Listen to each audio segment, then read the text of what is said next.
सुप्रभातम। मेरे YouTube channel पर एक बार फिर से आपका स्वागत है।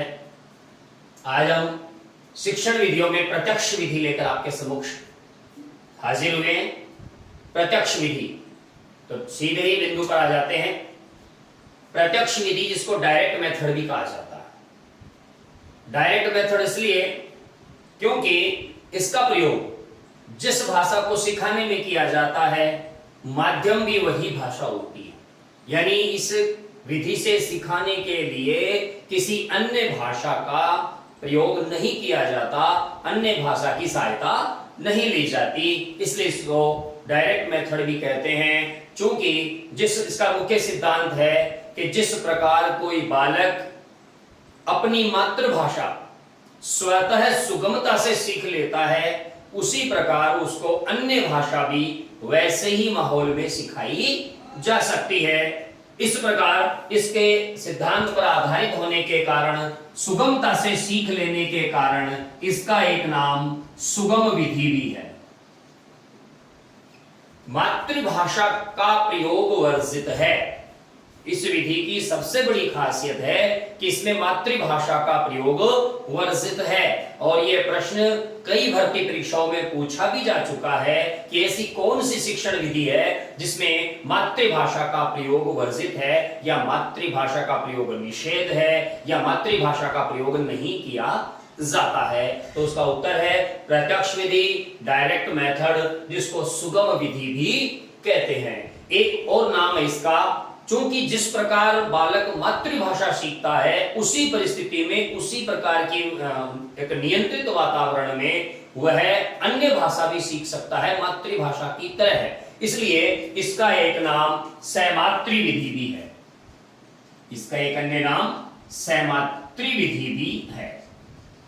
इसके अतिरिक्त चूंकि बालक को मातृभाषा सिखाने के लिए किसी नियंत्रित या कृत्रिम वातावरण की आवश्यकता नहीं पड़ती, उसी प्रकार अन्य भाषा सिखाने के लिए भी बालक को प्राकृतिक परिस्थितियों में स्वच्छंद छोड़ दिया जाए तो सामान्य बोलचाल, सुनने और बोलने के मात्र अभ्यास से वह अन्य भाषा भी सीख सकता है प्राकृतिक परिवेश में। इसलिए इसका एक अन्य नाम प्राकृतिक विधि भी है। तो कई बार दोस्तों ऐसे प्रश्न पूछ लिए जाते हैं कि प्रत्यक्ष विधि का नाम नहीं है। तो देखिए, इसका नाम सुगम विधि भी है, इसका नाम प्रत्यक्ष विधि भी है, इसको डायरेक्ट मेथड भी कहते हैं, इसे प्राकृतिक विधि भी कहते हैं, इसको सैमात्री विधि भी कहते हैं। ये सारे नाम प्रत्यक्ष विधि के हैं। इसकी आवश्यकता क्यों पड़ी?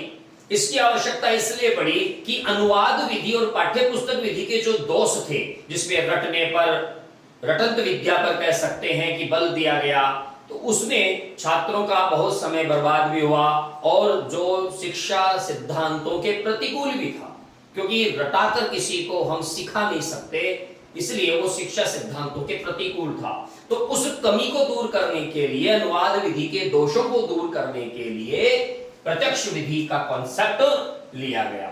इसका सबसे पहला प्रयोग डॉक्टर राउस ने, ध्यान दें, इसका सबसे पहला प्रयोग डॉक्टर राउस ने परसा स्कूल में। कई बार प्रश्न पूछ लिया जाता है कि इस विधि का सबसे पहले प्रयोग किसने किया? तो डॉक्टर राउस ने परसा स्कूल में क्या सिखाने के लिए? लैटिन और ग्रीक सिखाने के लिए, लैटिन और ग्रीक भाषा सिखाने के लिए इसका सबसे पहले प्रयोग किया गया डॉक्टर राउस के द्वारा। और परसा स्कूल में उन्होंने ये सबसे पहले इसका प्रयोग किया था। अब आप देखिए, भारत में जब इसके प्रयोग की बात करते हैं, उससे पहले हम इस बात पर भी विचार करेंगे कि ये किस सिद्धांत पर आधारित है। इस प्रत्यक्ष विधि के कॉन्सेप्ट का जनक कौन है, किस सिद्धांत को मानकर इसको विकसित किया गया? तो इस संदर्भ में हम एक चीज का ध्यान रखना होगा कि किस आधार पर है। डॉक्टर वाल्टर पेनफील्ड का एक सिद्धांत है मदर्स मेथड, मातृविधि। मदर्स मेथड, मातृविधि उनका कॉन्सेप्ट है, किनका है? वाल्टर पेनफील्ड का कॉन्सेप्ट है मदर्स मेथड। इस मदर्स मेथड पर यह शिक्षण विधि, जिसका नाम प्रत्यक्ष विधि है, जिसका नाम डायरेक्ट मेथड है, वो इस पर आधारित है। तो कई बार यह प्रश्न पूछ लिया जाता है कि प्रत्यक्ष विधि का आधारभूत सिद्धांत या कॉन्सेप्ट के जनक कौन है, ये किसने ये कॉन्सेप्ट दिया? तब हम बताएंगे कि वाल्टर पेनफील्ड के मदर्स मेथड पर ये विधि आधारित है। तो ये दो बात हो गई, किस पर आधारित है? वाल्टर पेनफील्ड के मदर्स मेथड पर आधारित है। सबसे पहले प्रयोग किया डॉक्टर राउस या राउस ने पर्सा स्कूल में ग्रीक तथा लैटिन भाषा सिखाने के लिए इसका सबसे पहले प्रयोग किया। तो दो बातें तो साफ हो गई। तीसरी बात थी कि इसके नाम क्या है? प्रत्यक्ष विधि, यानी जिस प्रत्यक्षीकरण से मातृभाषा सीखता है बच्चा अपने स्वतंत्र परिवेश में, न कि कृत्रिम परिवेश में। स्वतंत्र और प्राकृतिक परिवेश में बच्चा मातृभाषा सीखता है प्रत्यक्षीकरण के द्वारा, सुनता है, बोलता है, सुनता है, बोलता है, और इसी प्रकार वो मातृभाषा सीख जाता है। उसी प्रकार डायरेक्ट ये अन्य भाषा भी सीख सकता है। इसलिए प्रत्यक्ष विधि इसका नाम है। सुगम, बढ़िया, आसानी से सीख सकता है, क्योंकि बच्चे को मातृभाषा सिखाने के लिए ट्यूटर नहीं लगाना पड़ता है, इसलिए इसका नाम सुगम विधि भी है। एक नेचुरल कंडीशन में, एक प्राकृतिक परिवेश में, प्राकृतिक वातावरण में, घरेलू वातावरण में भी हम कह सकते हैं इसका हम प्रयोग कर सकते हैं, इसलिए इसका नाम प्राकृतिक विधि भी है। क्योंकि जिस प्रकार मातृभाषा सिखाई जाती है उसी प्रकार इसे भी सिखाया जा सकता है, इसलिए इसका नाम सहमातृ विधि भी है। और सहमातृ विधि नाम होने का आधार डॉक्टर वाल्टर पेनफील्ड का मदर्स मेथड है। तो ये तीन बातें यहाँ साफ हो जाती हैं, जो कि एग्जाम ओरिएंटेड क्वेश्चंस में कई बार पूछ ली जाती हैं। अब हम बात करेंगे इसका उद्देश्य क्या था, ये भी हम अभी चर्चा कर चुके हैं कि अनुवाद विधि और पाठ्य पुस्तक विधि में कुछ दोष थे। अनुवाद विधि और पाठ्य पुस्तक विधि में कुछ दोष थे कि उसमें रटत प्रक्रिया पर बल दिया गया। तो रटत प्रक्रिया पर बल देने के कारण वे विधियां, जिसको हम कह सकते हैं कि शिक्षा शास्त्र के प्रतिकूल थी, सिद्धांतों के अनुकूल नहीं थी, इस वजह से उसके दोषों को दूर करने के लिए इस विधि का विकास किया गया। नेट परीक्षा में भी यह प्रश्न पूछा जा चुका है, कई बड़ी परीक्षाओं में यह प्रश्न पूछा जा चुका है कि प्रत्यक्ष विधि का प्रतिपादन क्यों किया गया? इसलिए किया गया, उसका मुख्य उद्देश्य था अनुवाद विधि के दोषों को दूर करना। यह बहुत ही महत्वपूर्ण प्रश्न है, इसको आप अलग से मेंशन कर लीजिएगा। अब बात करते हैं भारत में सबसे पहले इस विधि का प्रयोग कहां किया गया, किसने किया? तो भारत में सबसे पहले इस विधि का प्रयोग प्रोफेसर वीपी बोकिल, ध्यान दीजिए, भारत में इस विधि का सबसे पहले प्रयोग प्रोफेसर वीपी बोकिल।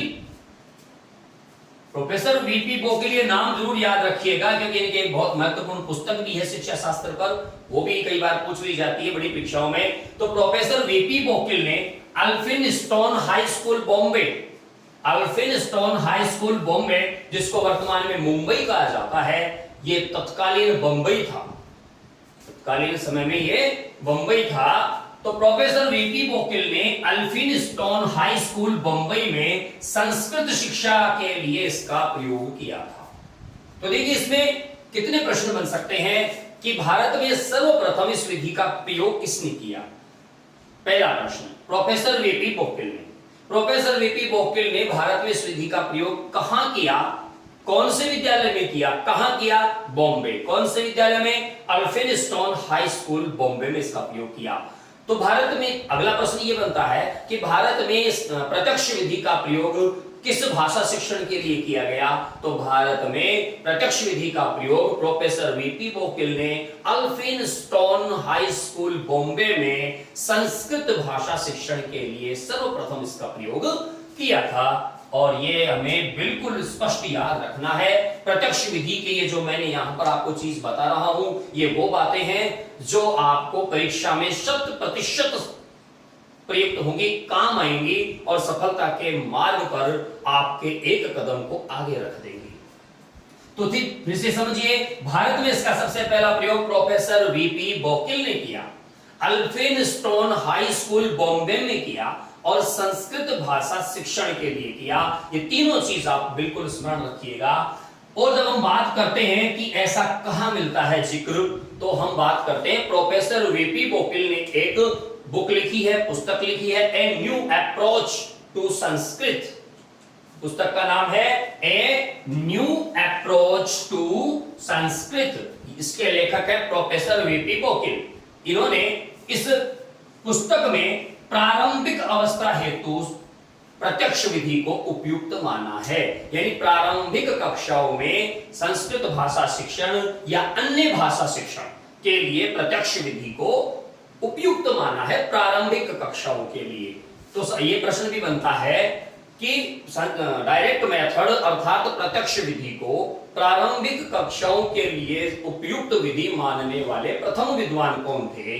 तो हम नाम देंगे प्रोफेसर वीपी बोकिल का नाम देंगे, जिन्होंने अपनी book a new approach to Sanskrit में ये कहा है कि प्रत्यक्ष विधि प्रारंभिक अवस्था में संस्कृत शिक्षण के लिए उपयोगी है, यानी अन्य भाषा शिक्षण के लिए उपयोगी है। ये इन्होंने माना है प्रोफेसर वीपी बोकिल ने। तो देखिए एक बार पुनः यहां से हम चलते हैं।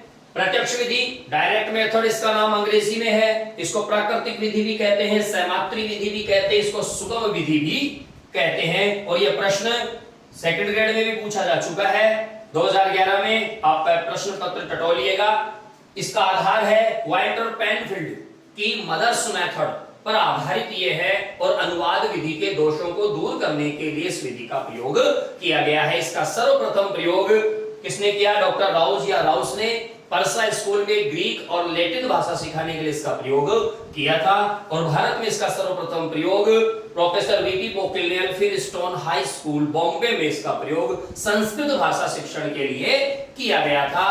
और प्रोफेसर वीपी बोकिल ने अपनी book a new approach to Sanskrit में प्रारंभिक कक्षाओं में संस्कृत भाषा शिक्षण के लिए, अन्य भाषा शिक्षण के लिए इस विधि को सर्वाधिक उपयुक्त माना है। तो ये तो बात हो जाती है इसके सामान्य जानकारी की। अब देखिए प्रोफेसर वीपी बोकिल ने प्रयोग कर लिया, लेकिन इसके प्रचारक अलग अलग प्रांत में अलग अलग लोगों ने प्रत्यक्ष विधि का प्रचार प्रसार किया। तो उस कड़ी में देखिए सबसे पहले नाम आ जाता है, जब प्रचारक की बात आती है तो बंगाल में, उस समय बंगाल का विभाजन नहीं हुआ था और समग्र रूप से बंगाल एक था। तो पर पूर्वी बंगाल, पश्चिमी बंगाल भारत में रह गया, पूर्वी बंगाल पाकिस्तान में, जिसको 1971 में आजाद करा के बांग्लादेश का नाम दिया गया। तब अखंड बंगाल था और उस बंगाल में टीपिंग महोदय ने इस विधि का प्रचार प्रसार किया। मद्रास, जिसको वर्तमान में चेन्नई कहा जाता है, और उस चेन्नई में येट्स, ध्यान दीजिए ये जो शब्द है मैं यहां पर पुनः लिख रहा हूं क्योंकि कई पुस्तकों में इसका नाम येट्स भी मिलता है। ये एक ही व्यक्ति है, अलग अलग व्यक्ति नहीं है। प्रोनाउंसिएशन की कई बार समस्या आती है स्थान के अनुसार। तो मद्रास में यानी चेन्नई में येट्स या येट्स महोदय ने इसका प्रचार प्रसार किया प्रत्यक्ष विधि का। और बंबई, तत्कालीन बंबई जिसे वर्तमान में मुंबई कहा जाता है, भारत की आर्थिक राजधानी मुंबई, वहां पर फ्रेजर महोदय ने इसका प्रचार प्रसार किया है। तो ये बात हो जाती है प्रचारकों की।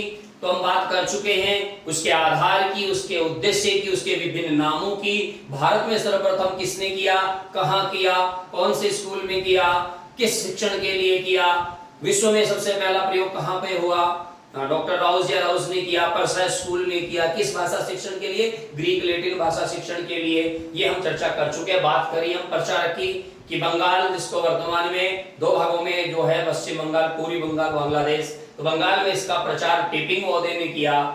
मद्रास यानी चेन्नई, जो वर्तमान में चेन्नई है, वहां पर इसका प्रचार प्रसार यीट्स या येट्स महोदय ने किया। और बॉम्बई, जिसको वर्तमान में मुंबई के नाम से जाना जाता है, उसका प्रचार प्रसार इन्होंने फ्रेजर महोदय ने किया।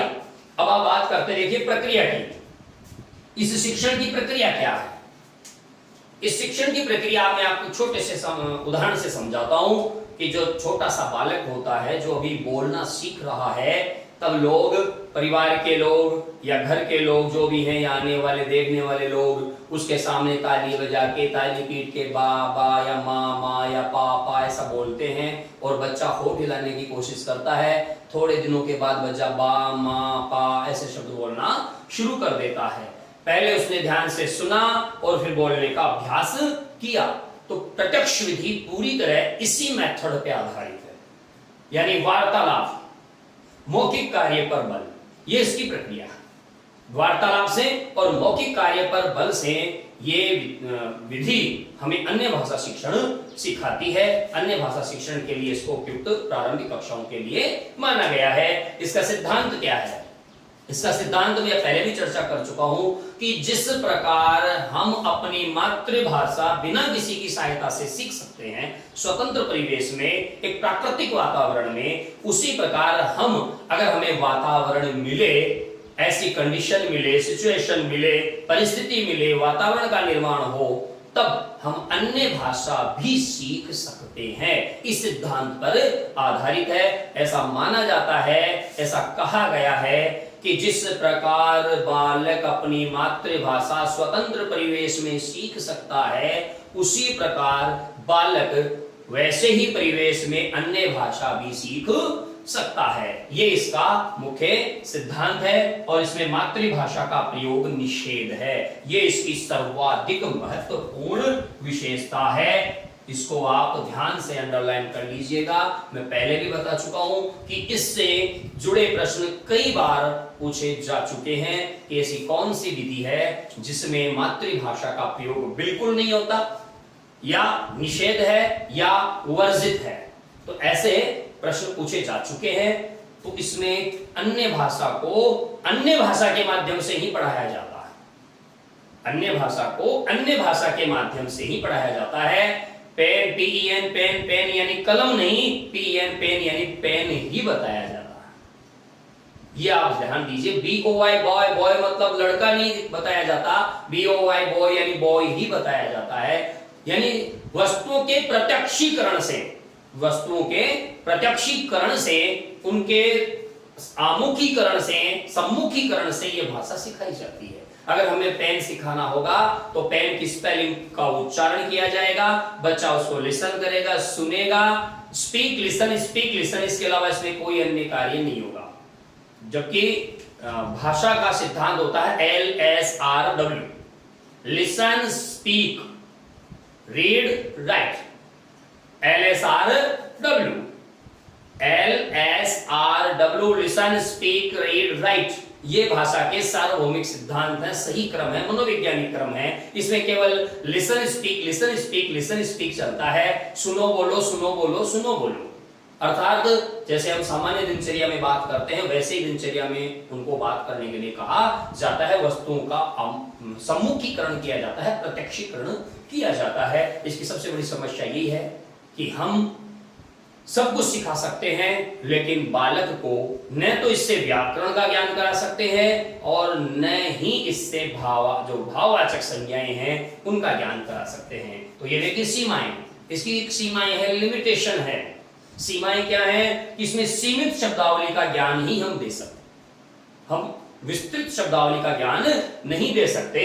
मान लीजिए हमें हाथी बताना हो, ये LEPHANT, एलिफेंट यानी एलिफेंट, तो एलिफेंट हम तस्वीर के माध्यम से, चार्ट के माध्यम से, मॉडल के माध्यम से समझा सकते हैं, बता सकते हैं, तो ये हम कर सकते हैं। लेकिन अगर उन्हें सुंदरता, अगर हम उन्हें क्रोध, लज्जा, घृणा जैसे भाववाचक संज्ञाओं का ज्ञान हमें कराना हो, तो ये विधि उस कार्य को करने में असमर्थ है। ये इसकी लिमिटेशन है। इसमें भाववाचक संज्ञाओं का शिक्षण संभव नहीं है। संपूर्ण वाक्य को एक इकाई माना जाता है।